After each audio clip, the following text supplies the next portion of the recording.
In the Know with AD North Commander Colonel Tom Magnus.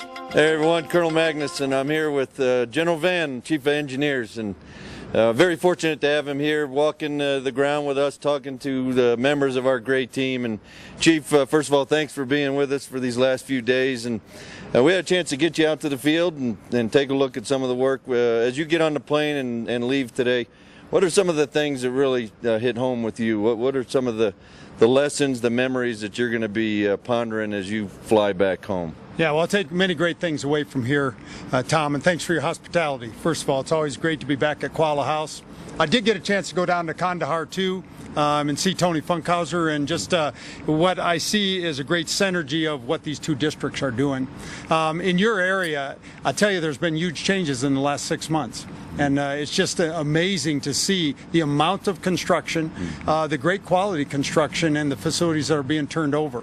I think I'm going to leave here with one thing. Number one, O&M is going to be really important, and you guys got a good handle on it. I think you got a really good plan to do it.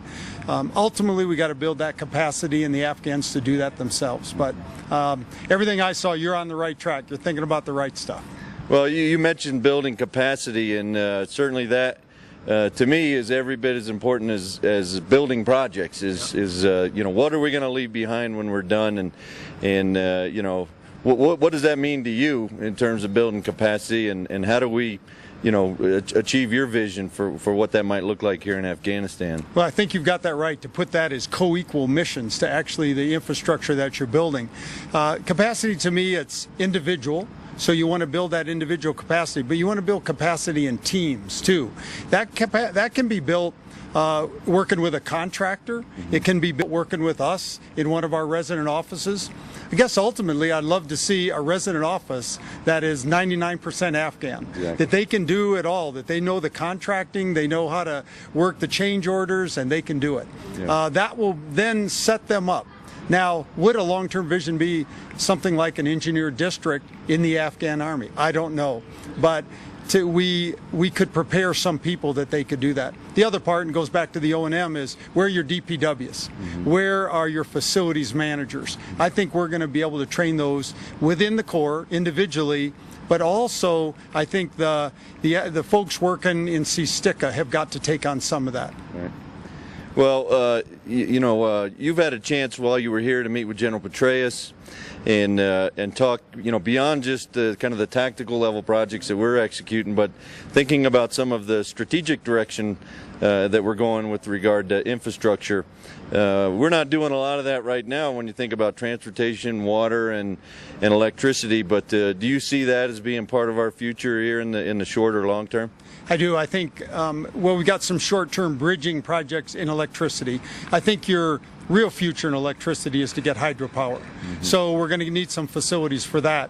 Probably even before that, though, in the water resource area, it's reservoirs that can provide sufficient amount of drinking water, right quality of water, and irrigation water. So you got it right. The electricity, the water, the power generation, rail, and road. That's what it's going to take. We got to get these people to market. They're going to need road and railroad to get there. You bet. Finally, sir, I just ask you about you know, our favorite subject as leaders, which is people. And indicated to you, you know, yesterday we got about a 3% turnover a week, which is a pretty high churn rate, but you know, somehow we manage. But you know, for the people that are watching back home on TV, what would you say to them about life in Afghanistan and our need for them to consider service over here?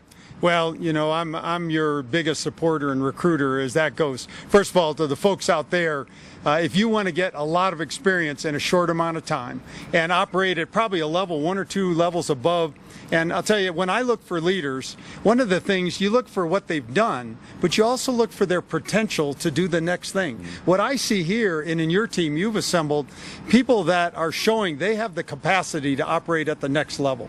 So when it comes to promotion, wow, what a great thing to say, you know, I operated 2 levels above and I did a $2.2 billion program. That's awesome.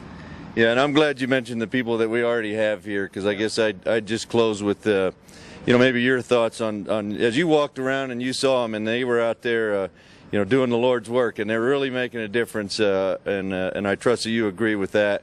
they're really the ones that this message, I want them to know from the chief engineers, what you think about their service to the nation. Yeah, first of all, I couldn't be more proud of the people we have here, and to the person. I sat in the dining hall this morning and ate breakfast and rotated around to 3 or 4 different tables. It is just amazing at the expeditionary civilian that we have here. And I'll also go, those people that are Schedule A's, those people from the other services, Navy, Air Force, really tremendous. We're so fortunate. And I think what we're doing here, the other part, it's not lost on me that it doesn't matter where you're an engineer. You could be from IMCOM. Right. And when you come over here and you're a Corps employee, you're part of this family. And this is a great family over here. It is a great family, and we're real proud of the brand. Yep. The U.S. Army Corps of Engineers. It doesn't matter where you come from. As I showed you yesterday, we have 1,039 people in this district. Some of them are Schedule A, as you said, contractors. Some of them are local nationals, but they all really do matter to the mission, and I know they matter to you as chief engineers. Chief, thanks for being with us. We appreciate your leadership of the regiment and all you do, not just for the big picture, but for us here in Afghanistan. We truly do value all that you do as a chief and as a person. So thanks a lot. Thanks, Tom, and thanks for your leadership over here. Everybody knows out there, we pick our best to come on these really tough assignments, and so thanks for your leadership, making a difference. All right, sir. Great tour. Thanks, and for everyone watching on TV, I know I speak for the chief when we say we truly do value all that you do for the mission, for each other, and in your service to the nation. So I want to say thanks to you. Thanks, everybody. God bless. SA Arms, building strong. Thanks, sir. Thanks, Tom.